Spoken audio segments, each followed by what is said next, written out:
Samidi ya, bukan Miadi ya.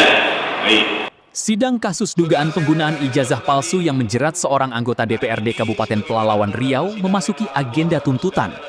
Jaksa penuntut umum menuntut terdakwa dengan hukuman 4 tahun penjara karena diduga menggunakan ijazah paket C palsu saat mendaftarkan diri sebagai calon anggota legislatif pada pemilu 2019 dan 2024. Sidang yang digelar di Pengadilan Negeri Pelalawan, Senin, dipimpin Ketua Majelis Hakim Dr. Andri Simbolo SH, didampingi 2 hakim anggota Ade Aprianto SH dan Lady SH. Sementara tim jaksa penuntut umum dipimpin Kepala Seksi Tindak Pidana Umum Kejaksaan Negeri Pelalawan, Rezi Darmawan SH. Dalam surat tuntutannya, jaksa menyebut terdakwa diduga menggunakan ijazah paket C yang tidak sah sebagai salah satu syarat pencalonan anggota legislatif di Komisi Pemilihan Umum Kabupaten Pelalawan. Jaksa mengungkapkan, terdapat perbedaan identitas pada ijazah yang digunakan terdakwa. Nama yang tercantum dalam dokumen tersebut adalah Sunardi bin Miadi. Sedangkan identitas terdakwa berdasarkan kartu tanda penduduk adalah Sunardi bin Mitro Samidi.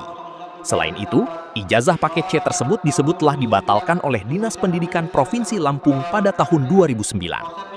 Sebelumnya, terdakwa didakwa melanggar ketentuan pidana terkait dugaan penggunaan surat palsu atau dokumen yang diduga dipalsukan, sebagaimana diatur dalam dakwaan yang dibacakan jaksa penuntut umum.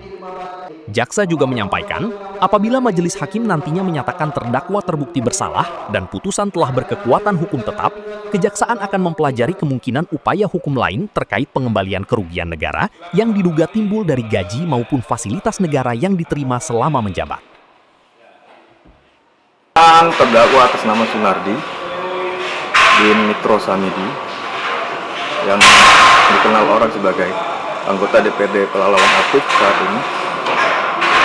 Dituntut terkait apa nih Pak?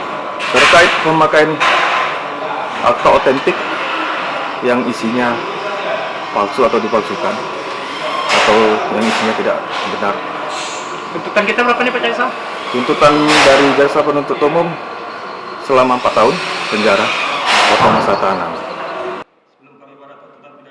Sementara itu, kuasa hukum terdakwa menyatakan optimistis kliennya akan dibebaskan. Menurut tim pembela, tuntutan jaksa dinilai tidak tepat karena persoalan yang dipermasalahkan berkaitan dengan dokumen pendidikan yang berbeda dengan yang menjadi dasar pencalonan. Seluruh argumentasi dan alat bukti akan disampaikan dalam nota pembelaan di hadapan majelis hakim. Berdasarkan hasil persidangan tadi, tuntutan dari JPU itu 4 tahun. Tuntutan tadi menurut Abang gimana nih?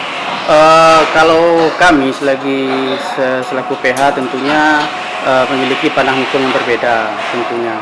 Tapi tuntutan yang diajukan jaksa itu sah-sah saja dan boleh saja. Dan insya Allah setelah ini kami PH-nya dari Pak Sunardi akan langsung membuat nota pembelaan yang secara komprehensif tentunya agar lebih jelas menjelaskan posisi klien kami berdasarkan fakta-fakta persidangan dan bukti-bukti di persidangan.